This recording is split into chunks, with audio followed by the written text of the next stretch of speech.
A União das Casas Espíritas da Zona Norte apresenta O Espiritismo está no ar. Um programa que anuncia, esclarece e consola.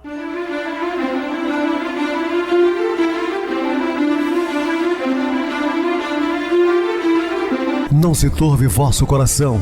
Credes em Deus, credes também em mim. Na casa de meu pai há muitas moradas. Se assim não fora, eu vou-los teria dito, pois vou preparar-vos lugar. O Espiritismo está no ar. Sintonize esta frequência. Pare, pense na vida, faça perguntas. Uma ótima noite para você. Muito obrigado pelo carinho, pela sintonia. Rádio Clube FM, sua voz é a nossa voz. Estamos no ar de segunda a sexta desde 2014 pela emissora. Depois também passamos a transmitir o programa via YouTube. O canal é Viver _ Melhor. Se inscreva, deixa seu like. Sua opinião é sempre importante para nós. Ou acesse o YouTube, digita o Espiritismo está no ar. Lá encontrarão vários programas, inclusive o do dia. Recebo carinhosamente minha querida amiga, expositora espírita Isa Rita. Uma boa noite, seja muito bem-vinda. Boa noite, Pedrosa, boa noite a todos os ouvintes. Estamos mais uma vez aqui reunidos para estudar o Evangelho de Jesus com muito amor no coração e vamos ao programa. Sim, Isa, vamos ao programa. Hoje falamos sobre o Mestre. Dúvidas, entre em contato conosco ligando para o WhatsApp da Rádio Clube FM, que é 0 operadora 32 99932 7758. Quer falar comigo? Utilize a TIM 988012675. WhatsApp 9844949, novamente 59. O e-mail, o espiritismo está no ar, @hotmail.com. Interajam conosco, façam perguntas, tirem dúvidas, podem dar sugestões ao programa. Estamos à disposição de todos os ouvintes. Vamos agora para aquele momento muito especial que é o nosso momento de oração. Sintonize esta frequência. O Espiritismo está no ar. Momento de oração. Como é revigoradora a tua presença dentro de mim, meu Deus. Em ondas poderosas ela age em todos os caminhos do meu íntimo, extinguindo os focos de dor, frustrações, medos, ódios e nervosismos. Ainda não sei bem o que ela é, mas compreendo que tem importantíssimo valor para o resguardo do meu coração e o poder de me arrancar de dentro as imperfeições, tal como a escuridão é extinta com a chegada da luz. Eu me ligo, pois, a Ti, Senhor, agora pelos canais do pensamento e me robusteço em face da Tua situação. Minha mente absorve a sublime energia e encaminha aos pontos certos do corpo, tornando revigorados todos os órgãos e células.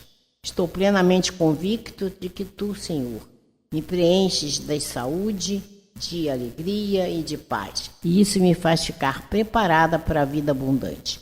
Obrigada, Senhor. Estamos apresentando O Espiritismo está no ar. Bem, meus amados irmãos, estamos de volta com o assunto da noite falando o Mestre. O Mestre no Pai Nosso estabeleceu as normas básicas para que o homem tenha ao seu alcance as condições indispensáveis para que o seu intercâmbio com Deus se realize da maneira mais eficiente. A simplicidade é a característica mais marcante desta relação entre a criatura e seu Criador. Então, na verdade, Jesus deixa como modelo a oração do Pai Nosso, que é uma oração simples e que você fala com o coração. Esse é o intercâmbio mais fácil entre o homem e Deus. Tá? Não necessariamente repetir as palavras do Pai Nosso, mas algo não tão grande, né? E que você fale com sentimentos.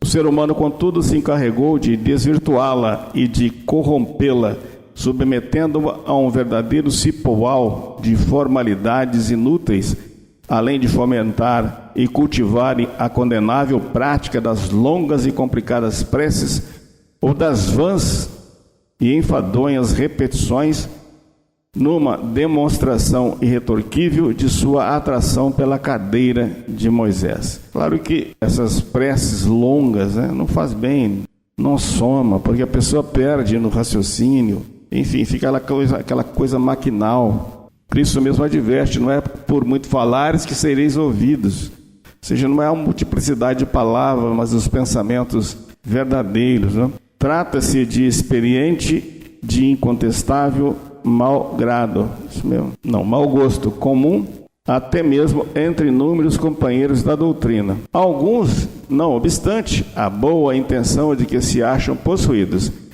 fazem-lhe tantos acréscimos e interpelações que descambam para o mais rematado grotesco. Existem algumas pessoas, até dentro do movimento espírita, que ao fazer uma prece de abertura para uma palestra, ou término também, convida a pessoa para fazer uma prece de encerramento, meu Deus, a pessoa se perde de tanto falar, incomoda quem está sentado, né, não presta mais atenção e fica aquela coisa repetitiva. Então não é isso. Por isso que Jesus deixa um modelo curto de prece. Isso denota um certo conformismo com relação à brevidade da oração, fato que não passou desapercebido a Kardec, que dele cuidou, e expressamente no capítulo 28 de O Evangelho segundo o Espiritismo. O Pai Nosso basta por si só. Cada frase ou cada palavra contém um significado que extrapola os limites de sua construção literária.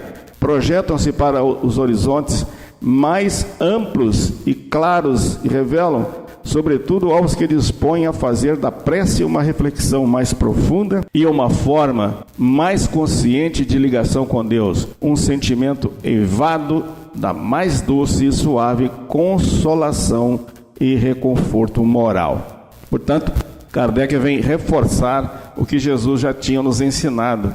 A oração tem que ser profunda, mas curta, não longa. A oração se encontra em apenas 2 evangelhos, no de Mateus, como parte integral do Sermão da Montanha, capítulo 6, versículos de 9 a 13, e também no de Lucas, do capítulo 11, versículos de 2 a 4, em que é apresentado em circunstâncias um pouco diferentes. Alguns historiadores e estudiosos do cristianismo ressaltam que é provável que Jesus a tenha repetido em diversas ocasiões. Era seu desejo que ela servisse de modelo e de padrão para todos os seus discípulos de todos os tempos. Então, para todos os tempos.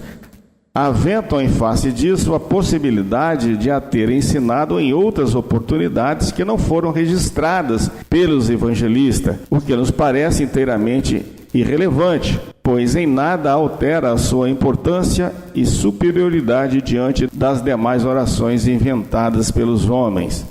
Em Mateus, ela é apresentada com o exemplo de prece que cobre todos os requisitos que o próprio Cristo havia estabelecido como essenciais a uma autêntica oração. Esta procedida de uma série de instruções a respeito de forma como não se deve rezar ou orar. Depois de advertir todos os que ouviam naquela hora a respeito das manifestações públicas dos hipócritas que se fazem suas orações, gostavam de chamar a atenção sobre si, de recomendar o recolhimento ao segredo do aposento e de condenar as vãs repetições de palavras, ele prescreveu como se deve orar, dizendo: portanto vos oreis assim. Foi registrado pelo evangelista Mateus no capítulo 6, versículo 9, e Lucas trata a questão diferentemente. No evangelho a oração não é pronunciada. No Sermão do Monte, que ele não transcreve integralmente, mas atendendo a um pedido de um dos discípulos, e após a prece de Jesus estava fazendo. E aconteceu que, estando ele a orar num certo lugar, quando acabou, lhe disse um de seus discípulos: Senhor, ensina-nos a orar, como também João ensinou aos seus discípulos. Aí ele fala do João Batista. E ele lhes disse: quanto orares, dizeis.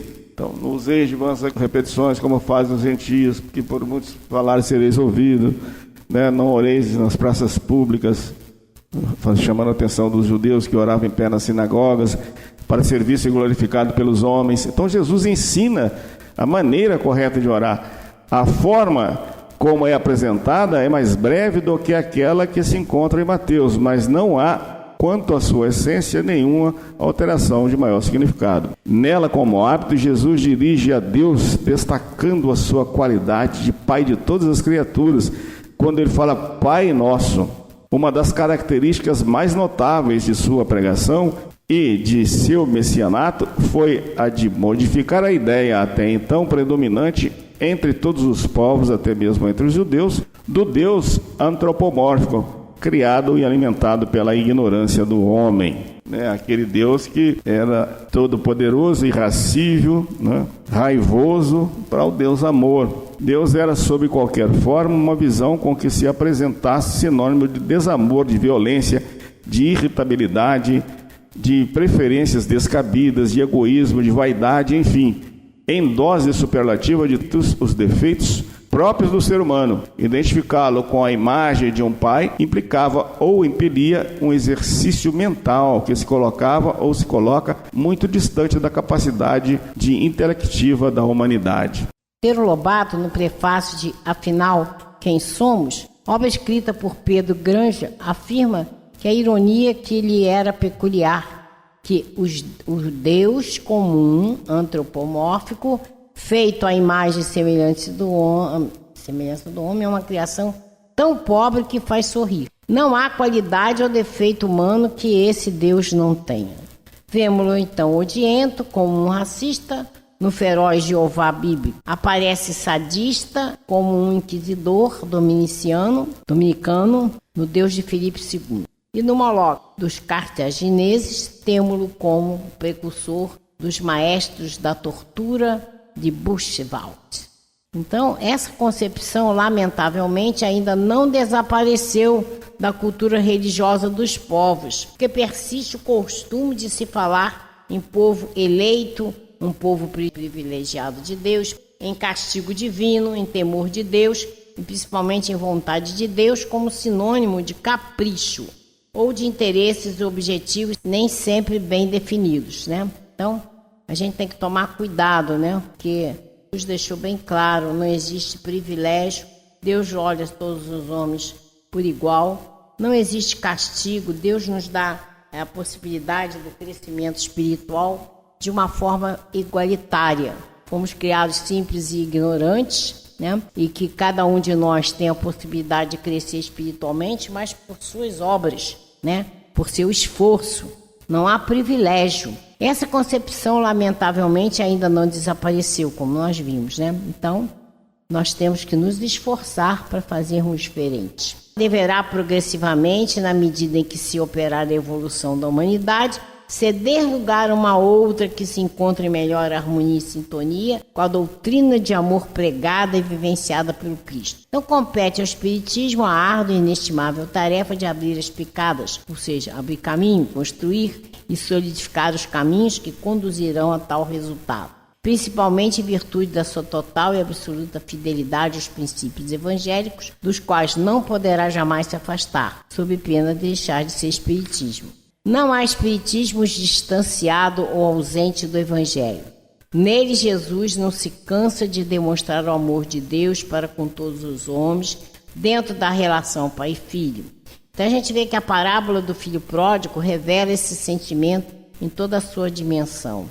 O Pai é Deus, no seu infinito amor, sempre estará à espera e a sua justiça e misericórdia se mostram em toda a plenitude ao receber carinhosamente o filho arrependido e festejar o seu regresso ao lar, Também, de acordo com Lucas, essa relação está muito clara, em Lucas capítulo 11, versículo de 11 a 13, que diz: E qual dentre vós que, se o filho lhe pedir pão, lhe dará pedra? Ou também, se lhe pedir peixe, lhe dará por peixe uma semente? Pois se vós, sendo maus, sabeis dar boas dádivas aos vossos filhos, quanto mais dará o Pai Celestial, o Espírito Santo, àqueles que lhe o pedirem.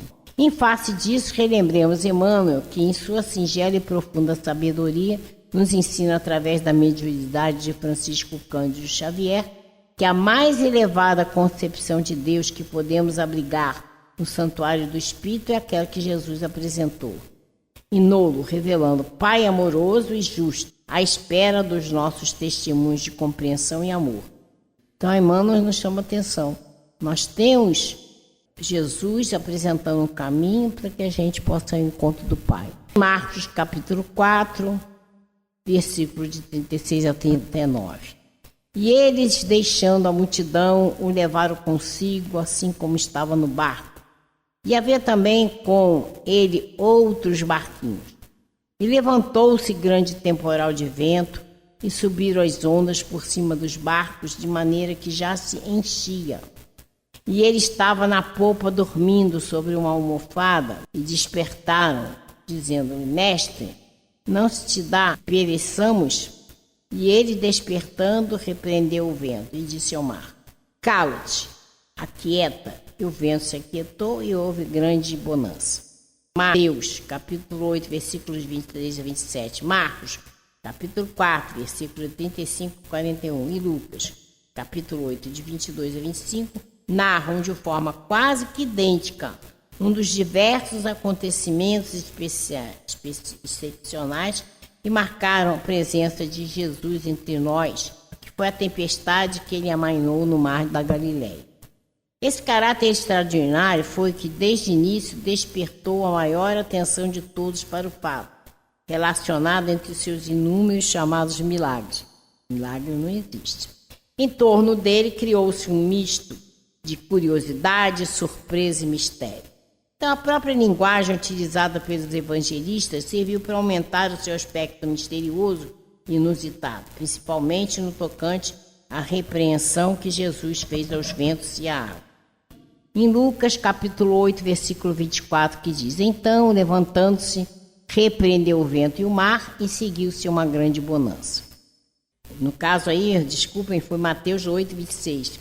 E agora, nós temos também Marcos. E ele, despertando, repreendeu o vento e disse ao mar: Cala-te, aquieta-te. E o vento se aquietou e houve grande bonança. E Lucas, falando da mesma passagem: E ele, levantando-se, repreendeu o vento e a fúria da água cessada, se fez a bonança. Então, à luz do Espiritismo, o episódio nada contém de extraordinário, sobrenatural ou milagroso. Então, trata-se apenas e tão somente de um dos muitos fenômenos de efeito físico que ele realizou e que a doutrina dos Espíritos explica como a consequência de leis que a humanidade mal começa a desvendar e a conhecer. Então, mostrando a importância da fé, como eu disse. Na Revista Espírita de fevereiro de 1859, Kardec se refere a fenômenos semelhantes, dizendo: É, sobretudo, necessário não perder de vista este princípio essencial, verdadeira chave da ciência espírita. O agente dos fenômenos vulgares é uma força física material que pode ser submetida às leis do cálculo, ao passo que os fenômenos espíritas, esse agente é constantemente uma inteligência que tem vontade própria e que não se submete aos nossos caprichos. A lei de Deus não se submete, aos caprichos do homem. Ela é imutável. A lei de Deus é imutável. Então é necessário que a gente conheça esse lado de Deus que só nos dá o melhor, porque tudo que vai acontecer para nós é o nosso melhor, mesmo que aparentemente nos pareça uma coisa negativa, mas tem ali um objetivo, que é o nosso aprendizado, para a gente melhorar. Mais tarde, a Gênese demonstrou a total inviabilidade e desnecessidade dos milagres, como estão, mesmo quando atribuídos a Deus. Ela diz assim: Contudo, em face das coisas divinas, temos para critério do nosso juízo os atributos mesmos de Deus. Ao poder soberano, reúne ele a soberana sabedoria, donde se conclui que não faz coisa alguma inútil.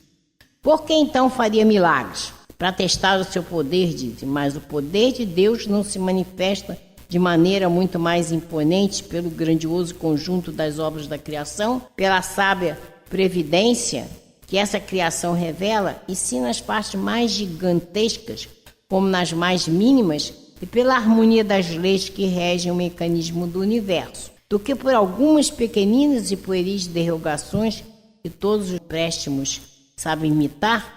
Então aí, mostrando a grandeza de Deus, e que Deus não vai se preocupar em coisas ínfimas. Não obstante, até aqueles que conviviam mais de perto com Jesus se mostraram assombrados em face do acontecido. Está em Marcos 4, versículo 41.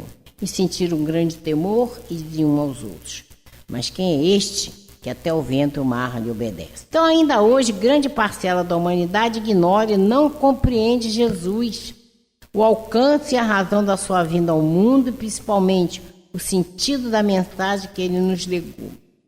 Em face dessa postura de autêntica indigência espiritual, falta de conhecimento, apela para a sua divinização, a fim de tentar explicar a existência dos dons sobrenaturais que lhe confere e aos quais atribui a causa determinante dos extraordinários efeitos que era capaz de produzir, em virtude do pleno e absoluto domínio sobre todos os elementos de que se compõe o planeta que ele planejou, construiu e governa. Então a gente sabe que Jesus não veio aqui para mostrar o seu poderio, ele veio para ensinar aos homens a importância de amar, a importância de se preocupar com o outro, a importância de olhar o próximo como a si mesmo, a importância, então, de caminhar o caminho que ele deixou para que a gente aproveite a nossa reencarnação, que a gente possa, assim, crescer espiritualmente. No Livro dos Espíritos, esclarece a questão 624, que Jesus foi o tipo mais perfeito que Deus ofereceu ao homem para lhe servir de guia e modelo. Essa informação, aliada àquelas outras que falam da hierarquia dos espíritos, principalmente as que se encontram nas anotações que se seguem à questão 113, permitem então a formulação da explicação lógica para o fenômeno, notadamente em face da reconhecida atuação dos espíritos sobre a natureza, consoante lição da espiritualidade superior nos termos das perguntas 536 e 540 da mesma ordem. Então, a gente tem que entender o seguinte, que todos os habitantes da orbe fazem periodicamente travessias semelhantes àquela que um dia os discípulos fizeram em companhia de Jesus. Contudo, a maioria não consegue ver nela senão o seu lado material e aparente. Um barco indo de uma margem para outra de um lago, de um rio ou de um trecho do mar. Poucos já perceberam que esta travessia significa a própria existência terrena do ser humano, com as suas dificuldades, lutas e percalços naturais, verdadeiras tempestades que muitas vezes desabam sobre os incautos e desprotegidos viajantes. Os discípulos, em que se pese a presença física de Jesus, também não assimilaram e nem entenderam o verdadeiro sentido daquela passagem para o mar da Galileia. E diante da tormenta se mostraram impotentes, temerosos. Embora fenômenos daquela natureza fossem comuns no lugar a eles viviam e estivessem habituados com os mesmos. Então, do berço ao túmulo e do túmulo ao berço, existe um roteiro sistemático e imutável, traduzido no nascer, morrer, renascer ainda e progredir sempre essa lei. São travessias que ninguém escapa, como consequência natural da lei de causa e efeito e da justiça divina, nos termos da advertência de Jesus, contida no Evangelho de Mateus. Porque o Filho do Homem virá na glória de seu Pai com seus anjos, então dará a cada um segundo as suas obras. Então, muito importante fazermos o que estamos fazendo, estudar para que a gente possa seguir o caminho de Jesus e aproveitar a nossa reencarnação para o crescimento espiritual acontecer. É isso mesmo, Isa, seguimos sempre o caminho deixado por Jesus. Vamos agora para o intervalo musical, a seguir a nossa oração. Envelhecer.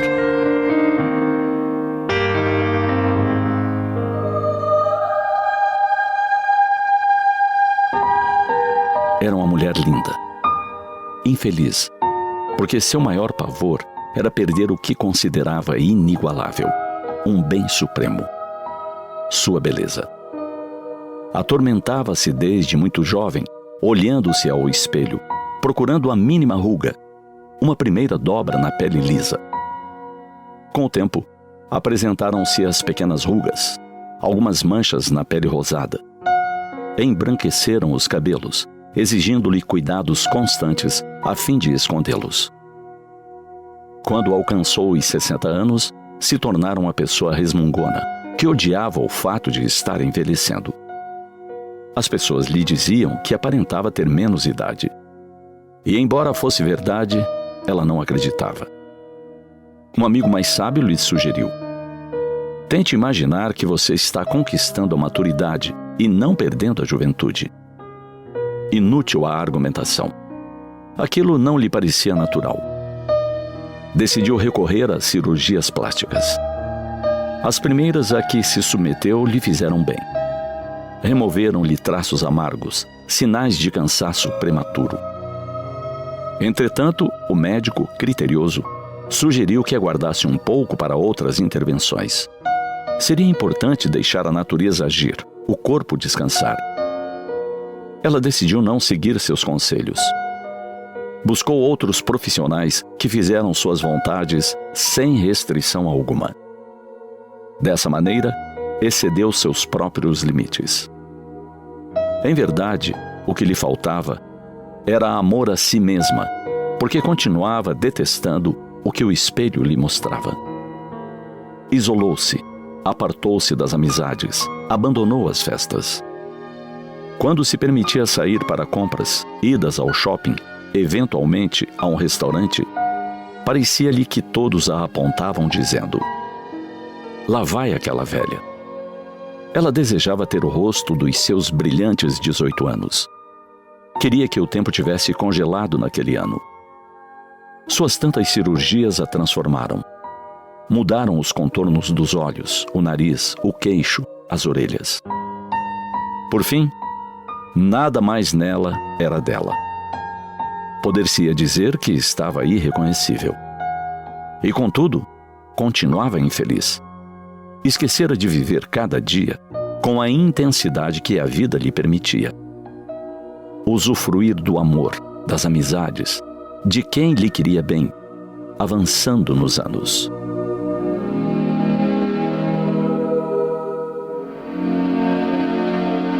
Há uma preferência inegável em nossa sociedade pela juventude e pela beleza. Basta olharmos para os anúncios publicitários para constatarmos essa verdade. Trata-se a juventude como se fosse o mais precioso e desejável de todos os bens. No entanto, somente aqueles que ainda não foram surpreendidos com as primeiras marcas causadas pelos anos podem acreditar que serão jovens para sempre. O tempo não se dobra às ilusões e aos caprichos humanos. Segue incansável e constante, segundo a segundo, dia após dia. Envelhecer é natural, não é sinônimo de decadência física. Representa, sim, o acumular de experiências.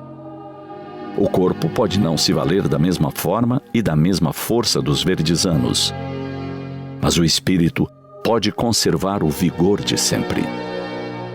Desse modo, protejamos nosso corpo físico da ação inclemente do tempo, porque ele é um instrumento valioso. Porém, não nos escravizemos, nem nos iludamos, porque afinal, essa é apenas uma pequena etapa na longa marcha da evolução.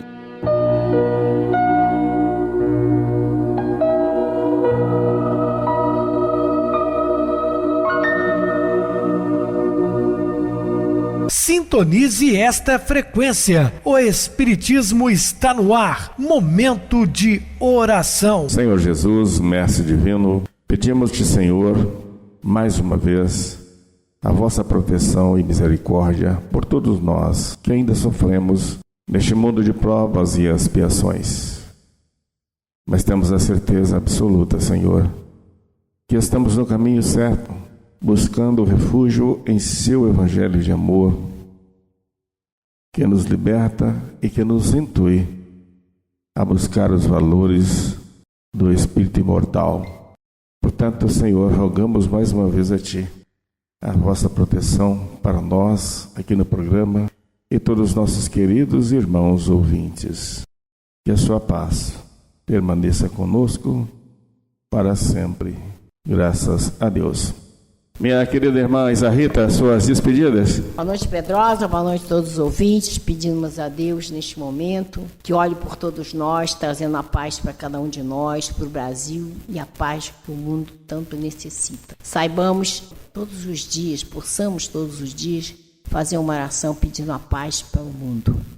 E certamente o Pai nos atenderá.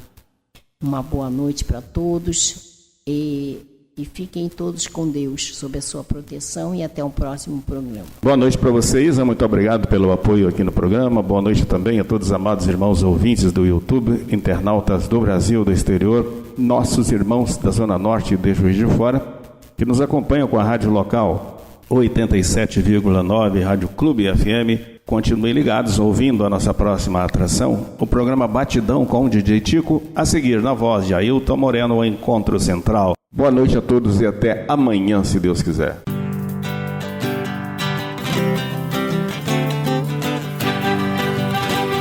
A União das Casas Espíritas da Zona Norte apresentou O Espiritismo Está no Ar, anunciando o Evangelho de Jesus, esclarecendo sua mensagem, consolando corações. Olhe pro céu e descubra imagens de luz.